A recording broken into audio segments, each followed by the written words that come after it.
What's up, y'all? How y'all doing? So today we're going to be talking about Batman Cape Crusader, which is somewhat a return to form for those who are fans of Batman the Animated Series.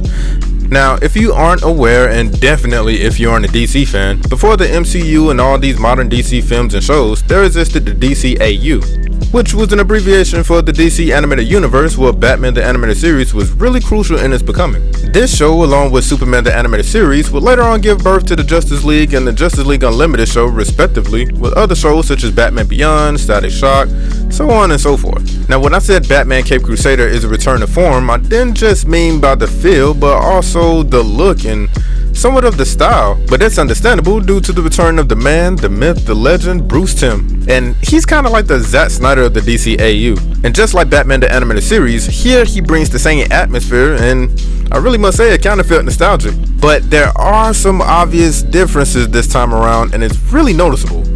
Well, for one, this show does not shy away from people meeting their maker, if you know what I mean. In gaming terms, it means that permadeath is in full effect. The second thing that I noticed was something at first I didn't like, and that had to do with the bold changes due to the iconic characters that are monumental to the Batman mythos. Now, being a fan of the Batman animated series and seeing the changes in how some of the characters appeared within the adventures of Batman and Robin, it still kind of rubs me the wrong way, but I learned how to get used to them over time.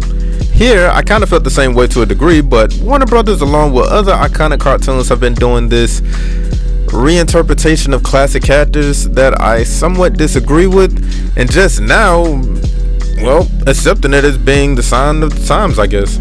I mean, to me personally, I kind of believe the term or the reasoning for this is, I guess, what do they call it, DEI? So what does that mean for this series? Well, you can expect to see some race swaps and gender swaps of some beloved characters. It's not a deal breaker at all, but it just makes me think that this has become somewhat of Warner Brothers' stamp of approval, and maybe not just them. While we're talking about the appearances, let's look at some of the costumes of some of these characters, starting off with the one that pretty much caught me off guard when I saw her, and that's the one and only Harley Quinn. Now, her character was normally portrayed as an immature girl with a jester outfit. You know that she would be up to no good, but it will always be in like this playful like tone. At least within the Batman animated series. In the video game, she would have the same personality tone with just a little bit of sassiness sprinkled in here and there, and even within her portrayal within the live action films. She always displayed this playful and manic type character. When I saw her character design here, I didn't get any playfulness from it actually. I was more so creeped out by how serious it looked. I mean, how do you go from looking jolly to being, well, no laughing matter? I mean, they do have the jester part still intact, but look at the colors they decided to go with. And then also look at Harley's noticeable change in body stature. The woman looks frightening. But after watching a Pacific episode, I acknowledge the fact that in this show, the creator leans more into the fact that this character is almost in every interaction possess a high level of degree within psychological behavior analysis and even psychotherapy. Meaning that regardless of her portrayals, she always possessed a level of intellect that was formidable regardless of how she may appear and behave. Other interpretations and portrayals of Harley Quinn kind of makes this known if you look at her origin story, but it almost feels like it's just forgotten after she transitions from Dr. Harley Quinzel to who she will inevitably become. The next two characters I want to talk about as far as their designs is our main protagonist Batman and also Catwoman, who makes her appearance. This Batman's design must be based off of an older design due to the fact that the Batman that I remember had what appeared to be gauntlets, and here my bro just looks like he's rocking the old regular gloves with these Zelda slip-ons.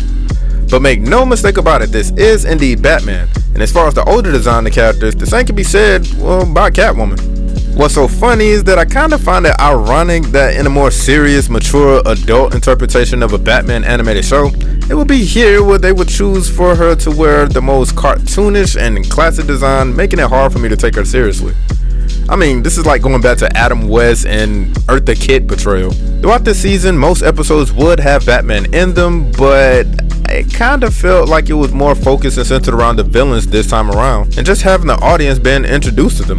Reoccurring characters, which you can see go through changes, is what will in the end be the most impactful. Kind of like Harvey Dent, which if you're familiar with this character, you would know how tragic it is and who he will become.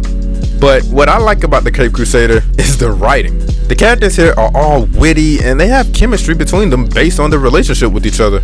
I mean, I can see the distinct personalities and pretty much the maturity of where they are with each other. For example, here I can tell Bruce, aka Batman, is still young and probably inexperienced based on how he treats Alfred, and also at times how he can lose control over his emotions. This show is a little bit more grounded in reality than the past Batman animation series and movies. Well, most of them. We are used to seeing the Cape Crusader have gadgets that are at the time state of the art with technology that would make the American government a tad bit nervous. But here you don't even see that much of that. Most we see is a map of the city and everyday tools that can be used by scientists. I take it that this show was pretty much gearing towards Batman being a detective. This show was pretty much trying to stay true to the time period within its setting, because there was like this one episode where I saw how the dispatcher looked like. I mean, it looked like one of those things that your grandma probably might have like on the dresser, like one of them old time radios. And then within another episode, when somebody tried to make a collect call from like a phone booth, we saw Alfred like connecting the lines to like its proper thing, just trying to make sure that the right person is on the other end of the line. Like that was kind of like funny to me. Now on to the voice acting. Rest in peace to the man, the myth, the legend, Kevin Conroy. He was the Batman, an iconic voice actor. Like there would never be another, right? Like his voice will forever be legendary and be remembered as the one and only true Batman. Like this guy is Batman. You can't say Batman without Kevin Conroy. I am vengeance. I am the night. I am Batman. Just like you can't say the Joker without Mark Hamill. Nice of you to say, but you of all people should know there's plenty wrong with me. It goes together, but unfortunately when it comes to Kevin Conroy, it kind of sucks that he kind of left us with a contribution to a title that's not so great. But since then, we did have people that would try to step up to the plate and carry on the mantle of the Dark Knight. Here we have Hamish Linklater.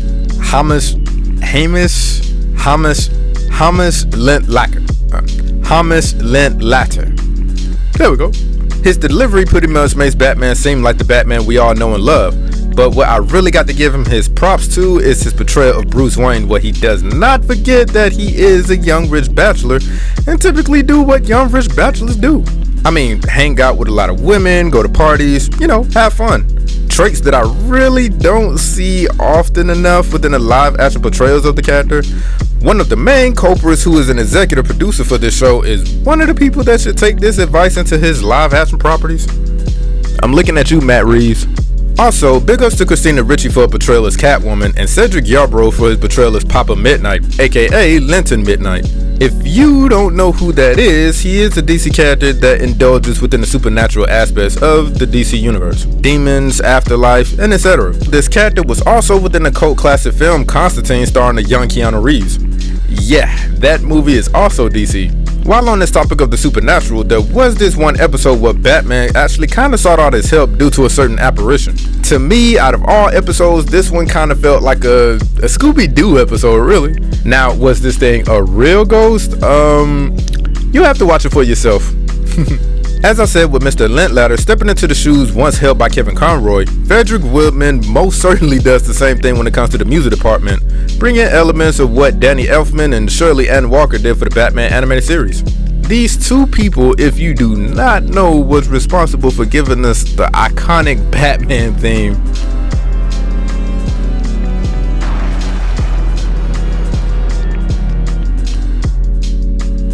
Yeah, they will forever be within my memory. Like that, they will forever be the Batman theme.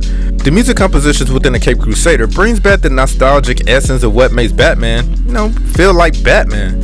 Batman, the Cape Crusader Season 1 is something that I would really, really recommend all Batman fans to go ahead and take a look at. This is a mature show, so you are going to see a lot of violence, and you're going to see, things that I would not necessarily recommend taking, but you're going to see a whole lot of things that I wouldn't recommend, younger kids to take a look at.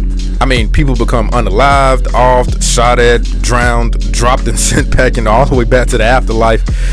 Yeah, some stuff happens. Not only that, but topics like mental health, corruption of the court and justice system, and how it can negatively impact the society, along with how crime can be in bed with the rich and powerful, is explored. But to me, more importantly than everything else, this show brings that fans are familiar with in a way that is really not seen before in characters that we know of, but it's kind of like seen in a different light. But yeah, I definitely recommend you checking this one out. And season 1 has like 10 episodes, and during the time of this review is available on the subscription-based service Amazon Video. My apologies, Amazon Prime Video. Now the question is, will there be a season 2? My guess at it is you better believe it. Like, they have to have a season 2. Now, as a fan, after watching this, they can't leave things the way they did. It will be a bad joke.